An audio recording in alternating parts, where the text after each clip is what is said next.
All right, students, now that we know what spatial databases are and why they're important, let's talk about a very practical challenge. How do we actually make these spatial queries fast? Think about it. Imagine we have millions of locations stored, all the restaurants, hospitals, petrol pumps, ATMs in Pune.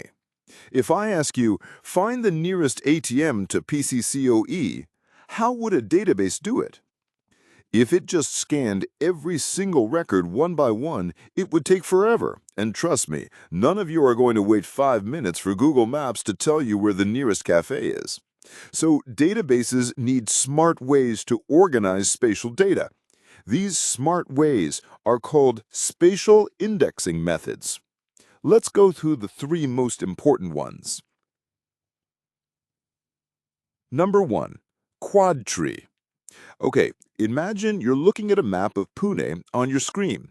Now, divide the map into 4 equal squares. Each square represents a part of Pune.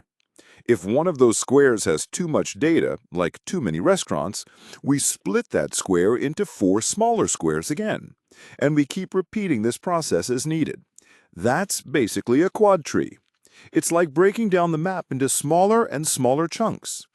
It works really well for point data, like marking trees, Wi-Fi hotspots, or delivery locations. So, quad trees equal divide and zoom in until you find what you need.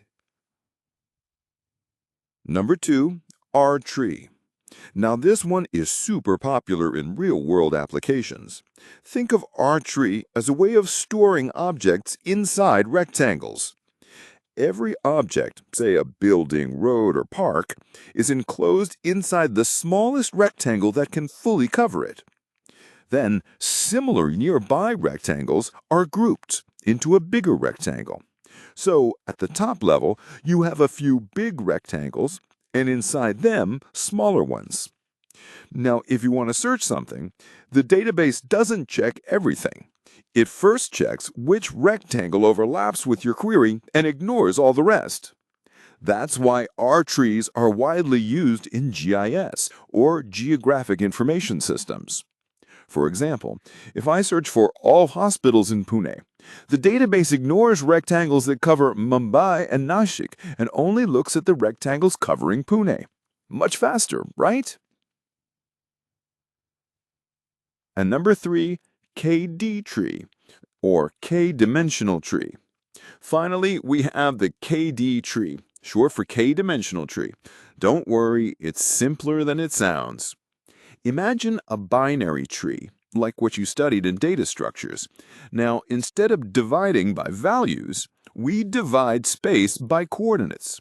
For example, first split all points based on the x-coordinate. Left side for smaller x, right side for larger x. Then split by the y-coordinate. Then again by x, then y, and so on. This keeps going, and you get a nice tree structure. The KD tree is especially good for nearest neighbor searches. So, suppose you're trying to find the nearest petrol pump. The KD tree helps the database quickly eliminate faraway options and focus only on the closest ones.